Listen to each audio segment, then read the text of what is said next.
do this. Oh man, we have the pleasure of having the presence of Matt Zemon. It is Zeman, Lita. Yeah. Zeman, I love it. I love it. Welcome, Matt. And let's just get to know each other. I've seen some of the work that you've done, especially in this past year, and reached out to you because I think that your work is phenomenal. And especially, I have a lot of patients who are veterans, and there's a lot of suffering that can be going on in that population who have served our country and kept us safe, and we need to take care of them. And so, please tell us about yourself, Matt. First, thank you for having me on. You've been on quite the journey yourself. Incredible journey. So thank you. I'm really excited to talk with you today. And I'm excited to talk about not just veterans in psychedelics or in entheogens, but also healthcare providers, therapists, how they're all working with veterans and then using these tools either on their patients or with themselves. And I'm happy to talk about all of that. But I think the reason you reached out is, I mean, we have, depending on what study you look at, between 18 and 44 veterans a day killing themselves. And while we have had over 7,000 active duty soldiers killed since 9/11. We've had over 30,000 veterans and service members take their lives. So we know that the tool most often used, these antidepressants, they work on some, but not on enough. And the question is, what do we do for everybody else where the existing pharmacological and talk therapies don't work? So we're not saying get rid of that or if there's anything wrong with that. We're saying what else do we do for the rest of the people who have what we're calling treatment resistant, either PTSD or depression, and how do we work with them? And I think the research on the science side with MDMA and psilocybin is incredibly promising. And then I think what we're seeing in the ceremonial space, whether it's the work being done with the Shipibo healers and ayahuasca, or whether it's ceremonial psilocybin providers, um, I think or even the ceremonial iboga providers, we're Yeah, seeing really incredible results. yeah. And there again, two different philosophies on how we approach these medicines, but all offering an alternative to this particular group who needs something. Yeah. Yeah, absolutely. And I love that you brought up the medication and therapy. And of course, that works for a lot of people. And then sometimes, depending on the length of time that they've used the medication or let's say talk therapy, then they see that they need something different. They need to tap in deeper or in a different way to have that paradigm shift that they may need. And so oftentimes those are the clients that I come along. I have the pleasure of working with, oh man, some incredible humans willing to really examine some difficult things from a different lens to shift and to shift those patterns that no longer serve. And we need help with that. The majority of us need help with that. It's not just and go get it done. No, it's we need support, we need guidance, we need someone to talk Mm. to who might have already had these experiences themselves. And that's powerful to be able to walk along someone on their journey. So, Matt, tell me about your journey a Wait, bit. wait, wait, wait. Before we go there, Oh, I want to stick yes. with what you had. I mean, what you just said was there's so much in that. And I just want to pause and give the weight that that deserves. I mean, what you're saying is, let me try to unpack what you said actually. In our traditional Western culture, we look to these pills, to the medicines as fix-its. I have a problem. I'm going to take this and it's going to cure me. And with psychedelics or entheogens, that's not how they work. There is a biochemical component, of course, but it's a biochemical, psychosocial, spiritual process. It's a catalyst, not a cure.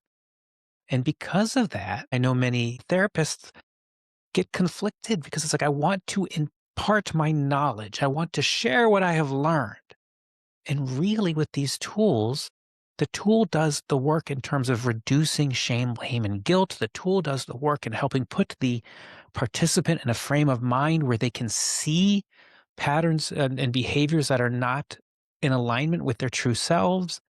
And it puts them in a place where they can learn themselves and find their inner voice and move forward with that. And a great guide or facilitator or therapist is really there just to keep them safe and hold that space. And if there is a problem, help them move through the problem and let them do their own work. And it's just a different way of looking at this medicine. And that is true whether I'm the therapist thinking about how am I going to work with the veteran, if I'm a therapist thinking about how am I going to use this tool on myself because I want to do that deep exploration for myself. Thank you for pausing me and sharing that very beautiful elaboration. And giving it more words. Thank you for that. That's beautiful how you just put that. Um, yeah, I'm so curious about your own journey. Yeah, so I appreciate that question. And I fell into this accidentally. I was just a business guy doing business guy things. And some friends said, come do this. And I was like, I don't think so. I don't do drugs. It's not, I just don't do this. I like things the way I like things. And they said, no, you love to travel. This is like taking the best trip of your life and you love to learn. And this is a way to learn about yourself. So come do it. So something inside of me said yes, and I went into what was for me a guided magic mushroom or psilocybin journey. And in that very first experience, it completely and utterly changed the way I look at the world. Um, I connected with my mom who died when I was 22. She was just 49, and and I could feel her, and I could feel her and how she connected to me and how I connected to my children, and that was so moving. And I felt under the influence of the mushrooms, I felt so incredibly safe and loved.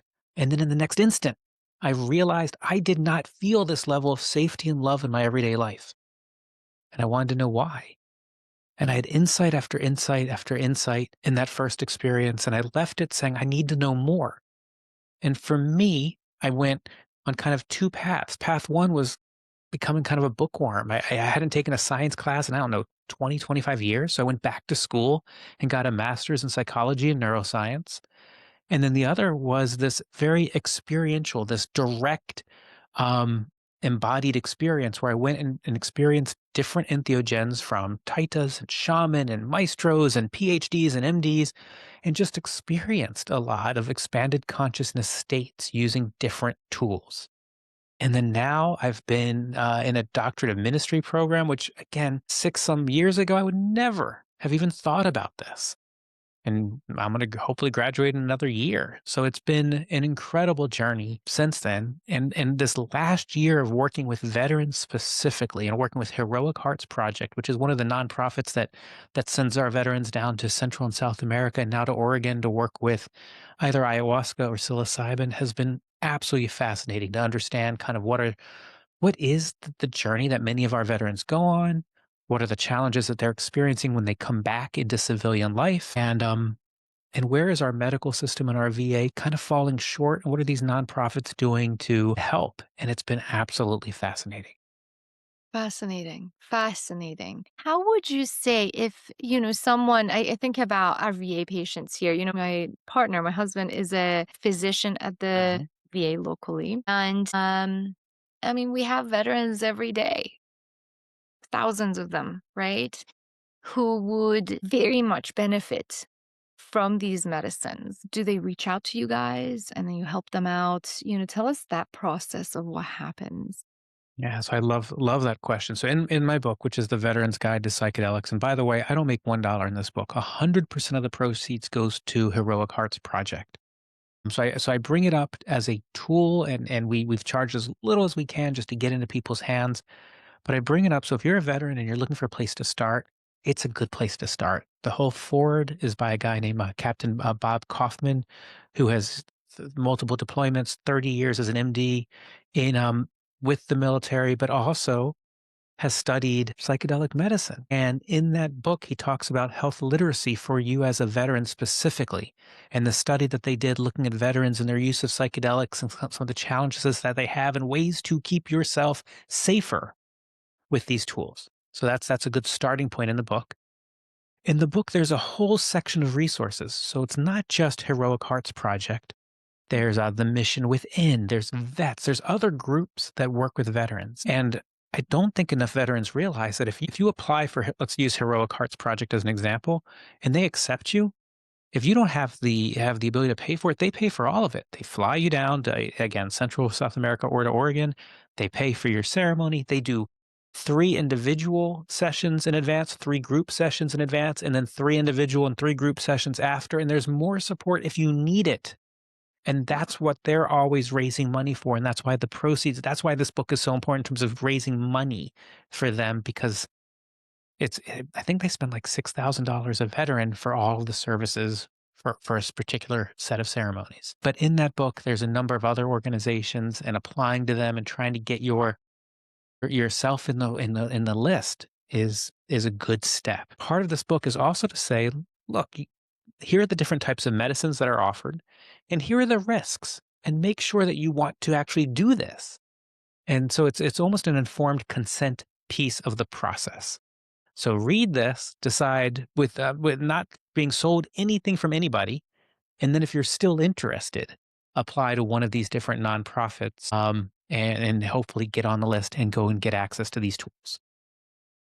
And how long would it be for like average? Is there a wait list and is there a length of time that someone has to wait to get in Hmm. retreat, or is it just like an instant? Oh, I don't know that answer. I know they're constantly taking people and they're doing retreats throughout the year, and I know that they're hoping that with Oregon and soon Colorado coming online, that they're going to be able to find ways to reduce the cost so that they can take the same amount of money that they're raising and serve more people.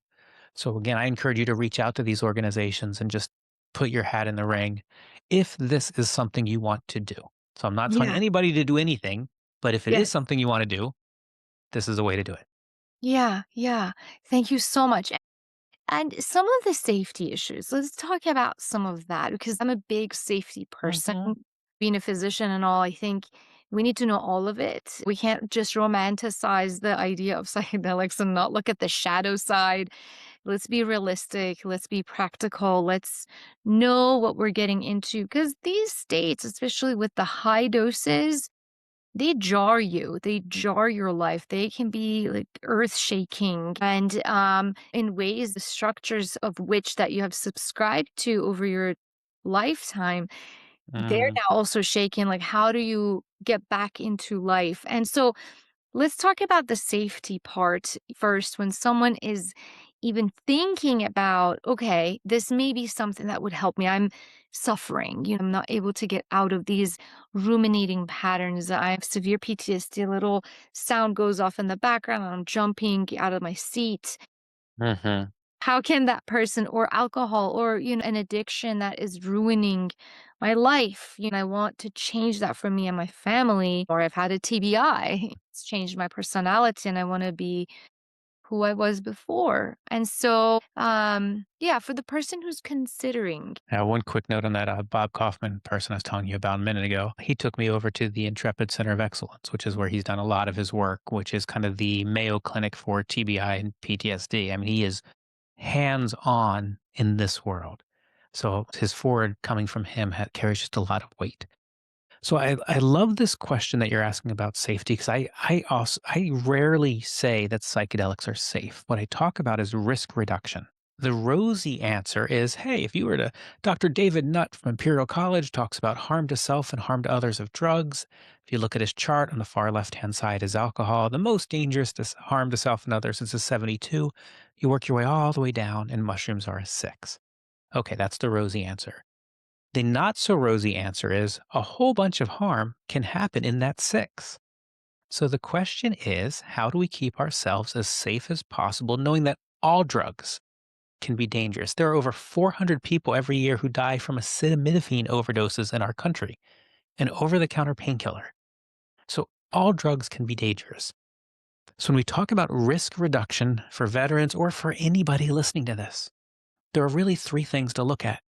There's source, there's set, and there's setting. So what is source? Source is where did your drugs come from? If you're taking ketamine through the VA or through someone else, it came from a pharmacy. So we can check that off the list. If you are doing this with the Shipibo healers in Peru, they probably made it. Or in Colombia, if you're doing it in an Oregon treatment center with mushrooms, they have a supplier. Everywhere else, you should ask the question, where did your drugs come from? How do you test them? Do you try them first? How do we know they're safe? Because real harm can happen when drugs are laced or contaminated. Assuming that the drugs are pure, we now move into set. Set is your mindset. When we talk about getting ready for a psychedelic journey, we talk about preparing ourselves physically to make sure our body is as clean as possible to take this medicine. We talk about preparing ourselves mentally. Do I want to be there? Do I understand what the risks are? Do I have techniques to ground me? Have I thought through my intentions? All of those things relate to our mindset. What are the rules of engagement? Do I have an idea of roughly how long this is going to be? Do I know who's in the room who's going to be able to support me should I have any challenges? Set. Setting is the physical environment. Are we going to be interrupted by our kids, by dogs, by Amazon? Are we concerned that someone's going to touch us inappropriately while we're in a non-ordinary state of consciousness? Are we not going to have music that's going to help us through this ceremony? Are we going to be jarred by other noises? And then what happens if I need help? And is Mm. someone in the room able to help take control of the setting and help me? When we pay attention to source, set, and setting, the probability of a truly bad experience goes way, way, way, way, way down. Doesn't mean it won't be challenging, doesn't mean it won't be emotional, but a truly bad experience where we talk about having that type of fear that doesn't get resolved is way lower. And that type of being hurt sexually or emotionally during the experience goes way down. So source, set, and setting, and I have a ton of it in that book on the Veteran's Guide to Psychedelics. Beautiful, beautiful. Mhm. And I was talking on this podcast with Dr. Rick Strassman, who wrote the Mm, book. sure. And I asked him, I was like, Rick, like, what do you see in research setting the adverse outcome of Mm, these, you know, substances be or medicines be? And he thought about it for a minute and he was like, about 10%. About 10%. Now, the 10% comes from not having any of this, right? Of course, you have the source because you're in a research setting, right? And he's talking about the 1990s when he was doing the DMT studies, and he was very much given the directive of you are to study the vital signs, mhm. the blood tests, and to determine safety from that very particular perspective, the medical perspective. Otherwise, they were not going to give him permission or the funding through the DEA and the FDA and all of them to do the work. And so, um, the therapeutic side of it, right? The setting part of it, and also the set part of it. Hey, what are these practices that we all need to implement before going into? How do I optimize my body so I'm ready for? How do I optimize my mind and my physiology and neurobiology going into? And so he said, without any of that, 10%. But as you said, if you got all of those things done and the way you said it so beautifully, um, then that percentage goes down almost to zero, is what I would say from my experience, especially if you have someone with you. It's that setting to help guide you through those difficult moments that may come up. Yeah, I think that seems directionally accurate. The other thing to keep in mind when researchers are studying this, what do they classify as an adverse event? So a lot of times there are hugely emotional swings from sobbing to laughing. There is incredible pain that occurs following a psychedelic experience. There can be a period of time when you're trying to put, well, what do I want to do with this information? And I'm trying to put things back together and figure out what does my life look like moving forward and how do I stay in alignment with these things that I saw. And now that I remember that I'm worthy and that I'm loved, what changes do I want to make in my life? Some of those decisions, some of those feelings, some of those emotions might be classified as negative experiences. And certainly in the psilocybin studies that were done at NYU and Johns Hopkins, people said lots of negative, and they still rated the experience as one of the top 5 things of their lives. So it's tricky when we're talking about research and what's an adverse event. I know in this book, Bob Jesse suggested I put in some language about persistent hallucinations because Mhm. that could happen. Again, it's such a small percentage. I've sat with a lot of people. I haven't seen it. I've heard about it, read about it, but I Mhm, haven't seen it. mhm. I've seen night school, which would be following a ceremony once, twice, a 3 a.m. visit of a reoccurring thing. And but I haven't seen where someone has been persistently plagued, but I know it can happen. And I don't know what I mean, that is part of what is the risk. But to your point, when you pay attention to source set and setting, the relative risk is very, very low. And when you're there with a skilled facilitator or guide or group, the risk is relatively low. But it's all things that should be paid attention to, and you should go in with your eyes wide open. Yes, 100%. And you got to do your research. And just having those things in mind makes you a lot more intentional about what it Hmm. is that you want to gain out of this, and also more in tune with yourself, with your intuition, in the presence of, let's say, when you got to interview your guide, your facilitator. You got to see what's up. How are we in harmony? Are we not? And if you are, great. If you're not, move on. You Don't know, yourself into a situation that may not feel right to you, because right, that's what we also have in the traumatized population, where we've been forced to suppress and oppress feelings and thoughts, like, no, no, no, I'm wrong, or self-doubt, right? And so it's very important to check into to that, even say, well, yeah, I have doubt, and there's got to be a reason for that. Let me do more research on this. Don't go into it just thinking everybody in this space is amazing. You got to do your due diligence. And I'm so grateful that you have this book out, Matt, to help people at least, go towards these nonprofits that are vetted already and have seemed to be doing great work. And thank you. Thank you. And to the listeners, please buy the book. I know after our interview, I'm gonna buy it. thank you for that. And again, Yeah. all those proceeds benefit Heroic Hearts Project, and hopefully, I mean, the book is written for veterans, but it's really for everybody. It's the same preparation, it's the same checklist, it's the same process, it's the same exercises. So I use the term "you should," and I very rarely do that. I'm going to take it back here for a moment and say, we're just going to try just one more thing and plant a little seed for the listeners, which is the whole process starts when you start thinking about this. And because that's when the process started, part of this is finding your own voice in this process. What discernment are you use? What's the trust? And then it's finding your own voice in ceremony. And it's taking, I think for lack of a better word, the magic, the power of these tools is that we have these moments of clarity, of awakening, of insights, of awareness.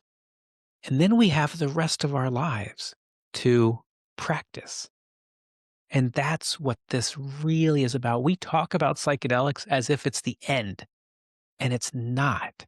It's just a flashpoint in our journeys together. And there's a lot in the book again about we help structure kind of that first 30 days following a ceremony, and how do we train our mind and take advantage of our neuroplasticity to train Mm. on positive psychology exercises and focus on gratitude and look at things and not make major decisions for those first few weeks, but just reflect. And then how do we practice and bring that level of presence and awakening and awareness into everything we do, whatever it is that we do. And that's the practice. That's what we're all doing. That's beautiful. That's beautiful. And I love that you use the word, it's a flashpoint in our journey.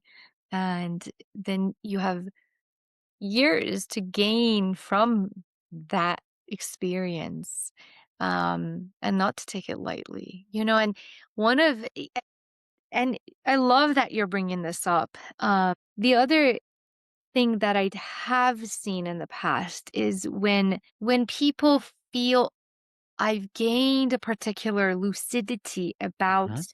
my situation from this, experience with psilocybin or ayahuasca or whatever medicine that they've used, then they want the same again right after. And that is a caveat. That can be, that I've seen people spin out for a very long time Mm. afterwards. when that's happened, when you haven't really sat and sensed and understood the sacredness of yourself through the medicine and the messages that it's given you through that lucidity, instead of trying to chase that feeling of everything made so much sense in that moment. But me, it's all about, yes, psychedelics show us the magic that we are. And then how do I bring that into my life? Yeah, and let me just tweak that just a touch because I love what you're saying. And I would say psychedelics enable us to see ourselves magic and to Yeah. see how beautiful we are and to see how much we are supported and to feel the weight of the earth underneath us and to know that the trees and the grass and the sky, we're not separate and apart from those things. We are those things. We are breathing with the world and the world is breathing with us and it is all one. And it allows us to see that and to remember that and to know that in a way that a book or something someone told you can't do. It is an embodied knowledge. Mm. Then, the moment the ceremony's over, the moment the therapy's over, how do we keep that in mind? How do we remember? How do we bring that awareness back up? And that's where all of these different contemplative practices come in. That's where community comes in. That's where we can use the word integration. We can talk about all sorts of different names, but that's where the practice begins. Because as time goes on, we forget and we get back into our things. And how do we pull ourselves back? That's the practice. And in an ideal world, we're practicing all the time. We're aware of practicing all the time. We're around people who are practicing all the time. And they can say, that's interesting. What I just heard is this. Is that in line with that? And we can ask questions to each other. That's again the practice. Yeah. Yeah. The practice, and it takes work. It's not about I've done this, woohoo, and we're done.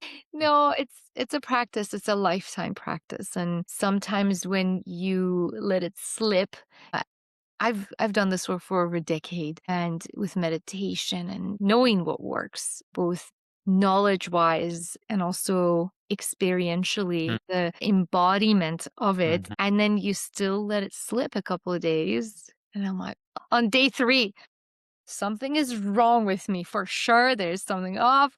So I go through my checklist. I'm like, I have not meditated. I have not done my embodied practices. I have not connected in a heartful way. I have not maybe hydrated or been mindful of how I feed my so intelligent and wise and sacred body. And so, yes, it's a practice every day, and it demands you. When you're in that space now, that consciousness that's changed, it's almost a demand that you have to go towards, and not have to, again, not commanding, of course. You're invited. And if you Mm-hmm. do, you live a better life. I think you have, for me, speaking from the eye, I've never been more secure, happy, Mm. satisfied, empowered than um, when I'm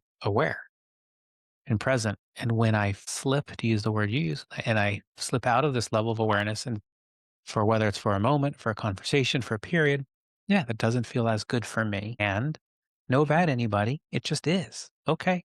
I did that. I behaved this way without the awareness that I have. I will do better this next time. I'll do differently this next time. And again, that's the practice. And how do we then, with each other, just gently love, remind without judgment? I don't know what's going to work for you. I know what works for me. You're on your path. I'm on mine. Beautiful. And what works for you? All of this, I think many people have come to the same conclusions. It's meditation is a great way to practice awareness and to focus on the breath. Focus at breath exercises are and are great tools to bring into these entheogenic sessions as grounding mechanisms. Walking in nature is a way to stay mindful of, oh my goodness, what a complex world we live in and how abundant of a world we live in. I have a spiritual community that we do We have meditation 5 days a week. We have a once a month sangha. We have a once a month ceremony. We have songs of devotion. We have all sorts of things. And these are beautiful travelers from various ages and backgrounds and socioeconomic positions. And we're all spiritual peers learning from each other with no hierarchy. That all helps me stay Mhm, focused. And then just reminding, and I have this beautiful family that is completely supportive of this process, and reminding each other how lucky are we. We have everything we need, and how do we go and do this work for us? And how do we do it? I subscribe to kind of this all power is local, local, the most local being me, the next local being the person I'm talking to here, and then let the ripples move out from there. But my ambition of building businesses that are multinational businesses, well, no, I just want to focus here on me, my family, my community. And then as the occasions like these conversations happen, they're beautiful. mhm. And when they don't happen, that's okay too. It's perfect. That's beautiful. That's beautiful, and, having that spiritual community, how special is that? So lucky. Because as we know, right, we're born into families, and a lot of us have so much conflict and Mm-hmm. points of learning from those challenges, and always healing is possible. But when you have a spiritual community, that connection is it can be, because there's certain things that you may not feel comfortable being with your blood family, let's say, but with your spiritual community, as you're explaining here. I got goosebumps like you talking about that, and the support and the love that comes from that, and the connection. I love that. I think so many of us, when it comes to our blood families, we feel like we may have an obligation to be someone we're not. And with our spiritual communities, our chosen families, there's sometimes more flexibility if I can kind of stretch this other way and not be beholden to the memory of my fourth grade self and what my parents thought of that person, or trying to please and live up to someone else's expectations, which again is all pressure I'm putting on myself, but through that dynamic. And in the practice, what so often happens is that people are able to make incredible progress with their families of origin and find new ways to communicate and find new ways to love and find ways to not be so defined to the commentary or the expectations as grading. And that's kind of a second level of practice. It's a harder practice, but it's completely doable. And there's a lot of value in loving people who've known you since you were born. A lot of value in that. Truly, truly. And then, developing compassion. Mhm. It's And beautiful. and looking at them as mirrors. Okay, this behavior by so and so makes me crazy. Okay, great. You're seeing that.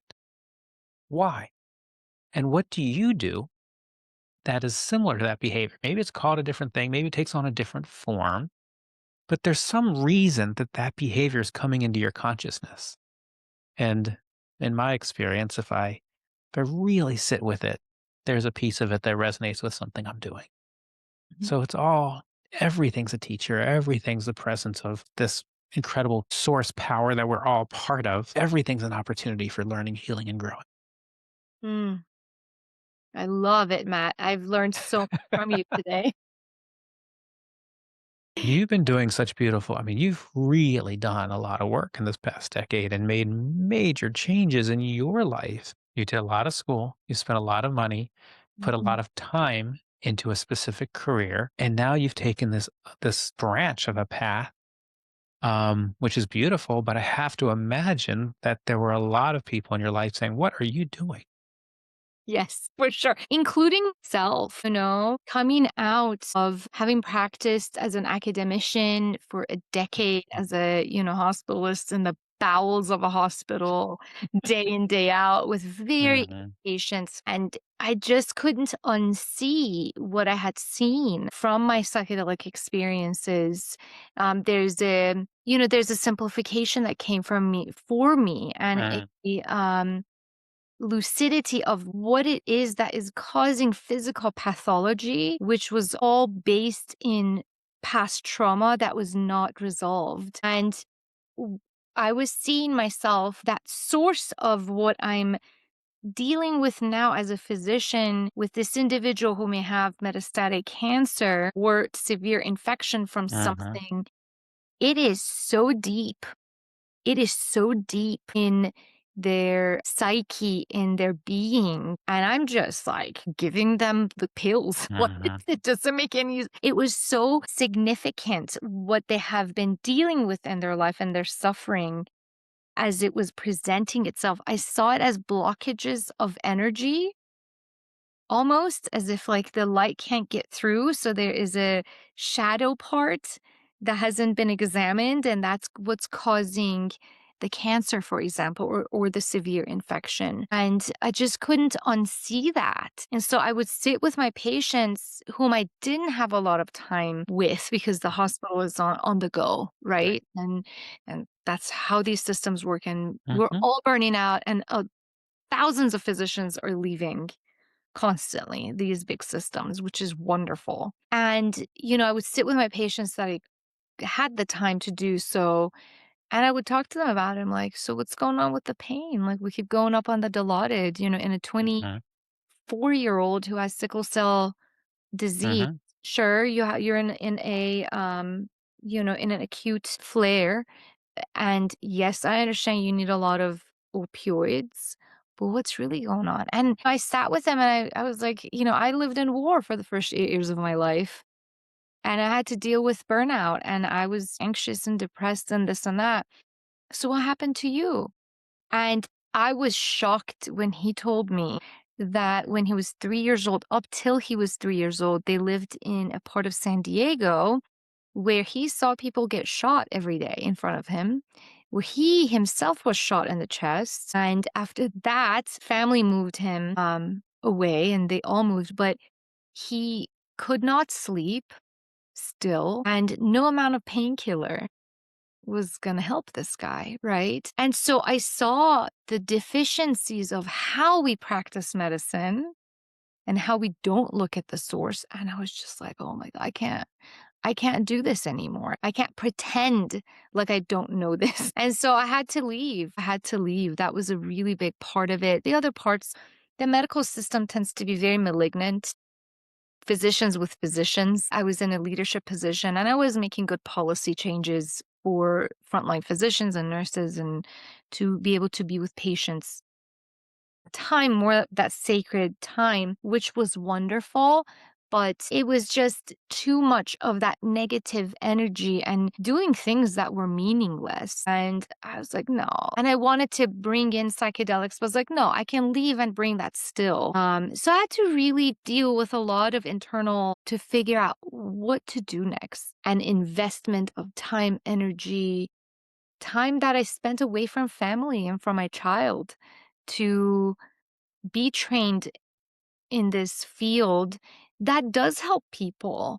And I do love it. And now I love it again. I stopped loving practice of medicine for some time because I just didn't agree. It didn't align with who I was anymore or I anymore. So yeah, I had to step in and I had to say, you know what? Yes, I have fears, and I had to face them, and I had to be okay with those fears. And so it's like small rebirths that had to happen for me to say, yes, yes, these exist. And I see you and thank you for being here. And thank you for wanting to make sure I'm safe. But we have to move through. We have to keep going. And I have to move through this. And I cannot, even for another day, be subscribed to that kind of a model. That just doesn't make any sense. And in fact, I know we're harming patients and I can't do it. So, but it has not been an easy journey, that's for sure. Coming out and in my 40s and trying to figure out, hey, how to make a living Mhm. at the same time as serving, but not being subscribed to a system that doesn't speak to me, and also a paycheck that is you get every month, and it's nice because then you don't have to be worried about that part of things. But yeah, this has also been a journey that's been very challenging for me in figuring that out. But I'm figuring it out, and it's wonderful. It sure It's looks like it wonderful. is. Yeah, absolutely. And you just, again, covered a ton of ground. So I love that you said, I don't, and again, I don't know your situation, but you said, I have enough that I don't need to do this.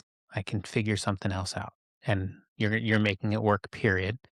And no matter who you are, when you walk away from that type of income, that's a big walk away. So, but you were able to do it. You brought up the fact that you grew up in a conflict setting and all of those things that go with that, from parents who were losing the life they knew, who are trying to protect you, to your childhood experience in that experience, to all of the feelings that your parents must have carried forward into your childhood and your upbringing that you listened to and heard, and those stories and the families and the friends and the relatives and the things. There's a lot that is part of your journey that is such a beautiful gift that you are able to bring that perspective and share those conversations with people who might have a direct, oh, you were in a war zone, I was in a war zone, and people in indirect.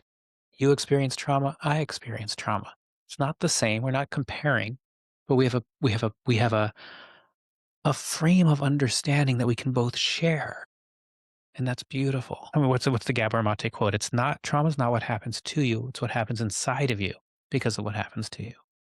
And these psychedelics, to bring it full circle, they don't bring back people we've lost, and they don't change the past. They help us rewrite the stories and make more meaning of the present. That's pretty incredible. Doesn't numb and hide the pain. It brings it close so we can discover it, we can analyze it, we can understand it, and we can digest it. Yes. So beautiful. So Mm. beautiful. So right on.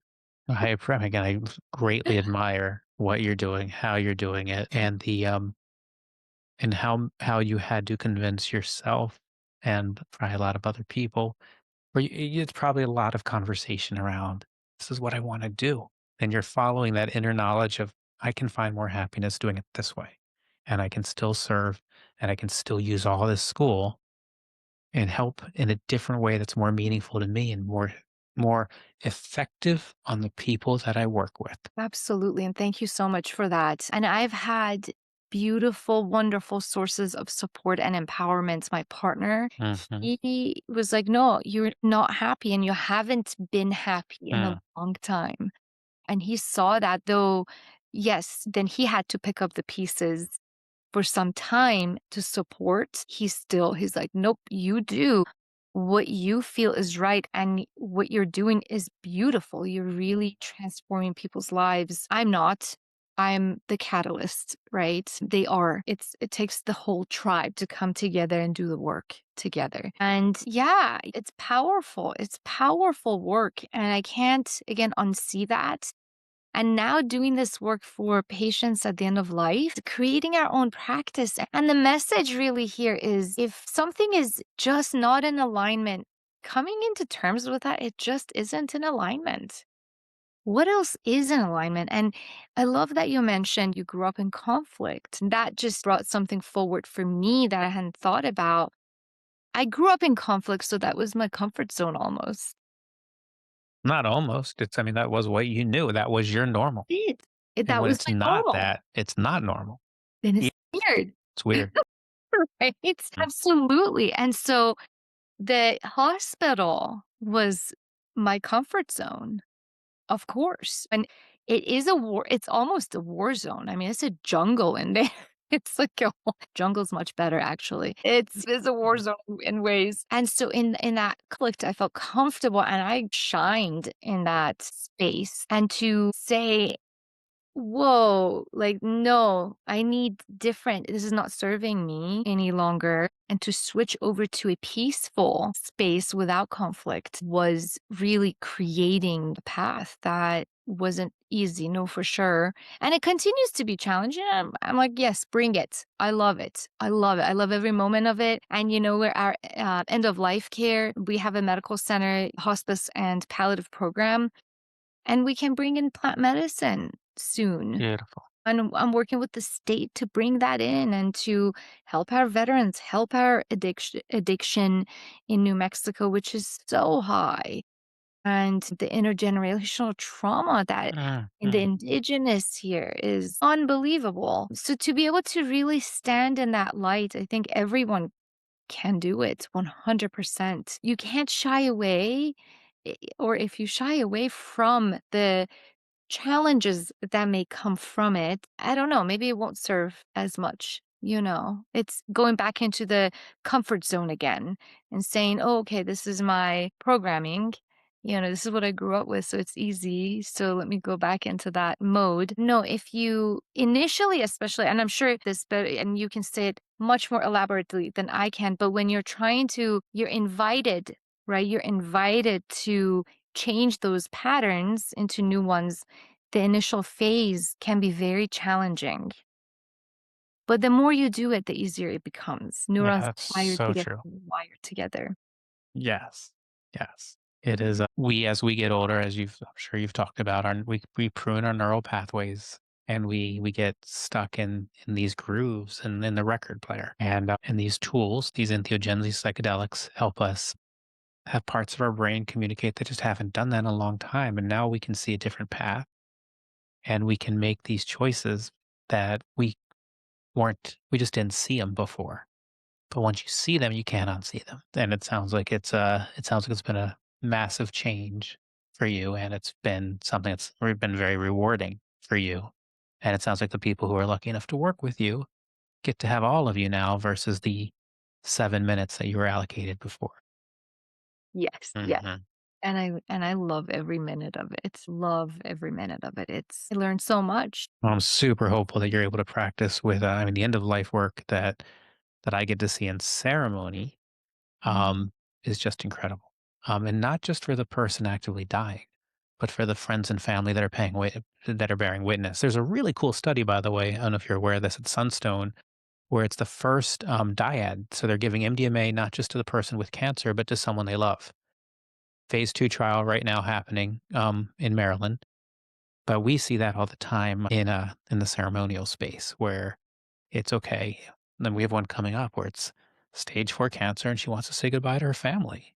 And we're going to hold a ceremony and everybody gets to talk and everybody gets to feel and everybody gets to share. And it's so incredibly healing to watch and to participate in for everybody, for every single person from every single perspective. It's an honor to be able to be in the room when those things happen. And it's something that we just as a culture don't. We pretend it's not going to happen. And we let conversations go that really need to happen. And these tools help those things happen and help people receive those conversations in a way that they might not normally have received them. It's a beautiful, beautiful tool for end of life. The whole Yeah. process for everybody. I love it. And do you do this through the ministry? Is Yeah, there's a whole community and so much, Matt. We're Mhm. gonna have to talk more. That's fascinating. I've done some end of life work with just microdosing and not just microdosing. Mhm. Was life changing for this individual and being able to connect with family and child and before she died, and it was beautiful. I think one of the concerns that I personally have as a physician with macrodosing and end of life is the medications. Sure. Majority of our patients who are at the end of life, some of them decide not to be on a bunch of medications, or if they're on hospice already, we decrease, right? But to think about it from that perspective of risk reduction, as you mentioned earlier in the conversation, what do you see there? Yeah, so I have a strong recommendation here. Anyone who has complicated prescriptions, supplements, family history, I love recommending that they go get a medical intake from someone not trying to sell them anything. So I love Dr. Ben Malcolm, the Spirit Pharmacist. So spiritpharmacist.com. I like Dr. Emily Kulpa, Kulpa. But if you go, I'll use Ben as an example. You go to his site and you do his 1 hour consultation. He's going to take a look at everything you're on, everything you've done, your whole history, and you're going to have a candid conversation about what might work and what might not work with psychedelics and why. And if he can, he'll say, yeah, you can do this, that, or the other thing with this, and maybe stay off of this for a day or this for a week. Or no, you can't. You need to taper on this all the way down to here before you can do this, or no, you just shouldn't. You're not a good candidate, period. And what I like about people taking that piece, going to someone else who's not selling a medical solution. I'm trying to sell you a six pack of ketamine or a ceremonial retreat or a tourist experience to Peru or to the Netherlands. It's just someone trying to keep you reduce harm. So you can, the information is not biased. They're not trying to get one more dollar from you. So when we have complicated people, we go to those types of people and say, "What do we do?" And he'll say, "Okay, well, this person, this might blunt, this might this. They're on chemo. Let's aim for day 8 following their last session so that they can have 5 good days following this." I mean, it's that level of detail that he can give. And it's so when we talk about psychedelics in America in 2025, it feels like we need a new collaboration between medical and spiritual. In the old days, there were just healers and they did both roles. And it's fair to say if we gave psychedelics to the spiritual healers, they don't have the latest information of my brain and body to keep me safe. Fair. And our medical professionals have no spiritual training. And we know that these types of tools occasion spiritual experiences. So we need a collaboration. And that's why I'm a fan of a multi-hand approach to serving medicine. Get Mhm. medical people to do intakes, to review medications, to have those discussions, and use spiritual people to help serve the medicine, and then use maybe therapists or coaches on both ends for preparation and integration. It's a collaboration. It doesn't have to be one person. There's plenty for everybody. And with this new collaboration, we can do more. We can we can be an alternative to numbing the pain and hiding the symptoms. Yes, you're speaking to my heart. There we go. I figured we would be speaking to each other's hearts in this call. Yes, yes, I love it so much, and let's do it. Do it. That's what I say, let's do it. There's no better time than today, Mm. and I mean this wholeheartedly. If you ever want to collaborate on anything, ideas even, doesn't have to be anything crazy. We can definitely talk some more after this. And the other person I'm thinking you might want to have on is Christine Caldwell from End of I Life passed it Psychedelic. on already. Okay, great. She's amazing. It's so funny. Oh, no way. And so when you said his name, I was like, "Is that the same person?" And when you told me what he does, I was like, "Chris, I bet you he knows Chris." Of course I do. Yeah. He does. I mean, that's really all he does is medical intakes for people like us who are it's people who are doing ceremonial or underground, or it's medical professionals who don't have the knowledge on the psychedelic interactions and really want to just use him as a consult. And he's relatively affordable for that. That's awesome. It's That's awesome. awesome. It's a That's great awesome. resource to have out there in the world. I love it. I tend to with the people that I work with in my program, I educate them on how to, if they Mhm. want to, but I have them really do their research and due diligence before we take them off, and then the withdrawals from SSRIs from so many of these medications is just so difficult for people to go through, and then what do you do then? So it's lovely to have more support as a practitioner, and really collaborate on these efforts together. It feels good, it feels good. I'm like, oh, I also, there's plenty of work going around for everybody and more. And also the support that we need for each other, also as guides and facilitators in the community. Um, it's lovely to have. Thank you. Thank you, Matt. Thank you so much for being here today. Oh, I'm so glad we could do this today. It sounds like we have more to talk about, but So much this is a more. good first start of this Yeah. conversation. Tell us how people can find you and your wonderful book. I want everybody to get it. Thank you for that. So Amazon is the best place, and you can type in the Veteran's Guide to Psychedelics or just Veterans Psychedelic Book, and you'll find it. My other books are there. I have a Psychedelics for Everyone. I have a one called Beyond the Trip, which is a workbook as well. And there's an Audible book for Psychedelics for Everyone. And then mattzemon.com is my site. There's lots of little videos. There's a free guide to microdosing. And then I'm really active on LinkedIn and Instagram. And if there's something I can do for you, just drop me a line. Thank you so much. Thank you so Thank much. you so much. This was a Yeah. lot of fun today. Ooh, a lot of fun, and I look forward to getting to know you even better. I feel the same way. Thanks so much for today. Appreciate you.